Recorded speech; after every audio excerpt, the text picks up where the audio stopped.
പനിയായ റസൂലിന്റെ ചൂടേറ്റ ഗേഹം മലക്കുൽ മൗത്തിന്റെ വരവ് കണ്ടപ്പോൾ കിടുങ്ങി വേഗം. പതിയെ പിടിക്കൻ റസൂലെന്ന നാദം മനസ്സിൽ പറഞ്ഞ് മലരമുത്തിനെ നോക്കിയ നേരം.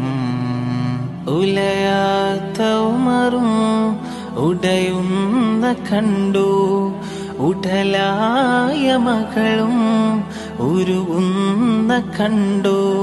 മെത്തയും കട്ടിലുമില്ലാത്തൊരു രാജാവിൻ വീടാ, മൊത്തത്തിൽ പൊട്ടിയ തോൽപാത്രമിൽ കഴിഞ്ഞൊരു കൂടാ. വിതുമ്പുന്ന നബിയോരെ തുളുമ്പുന്ന മിഴിനീരെ ഉപ്പിയെടുത്തൊരു ചുവരാണ് സ്വർഗക്കൂട്, ഉപ്പിയെടുത്തൊരു ചുവരാണ്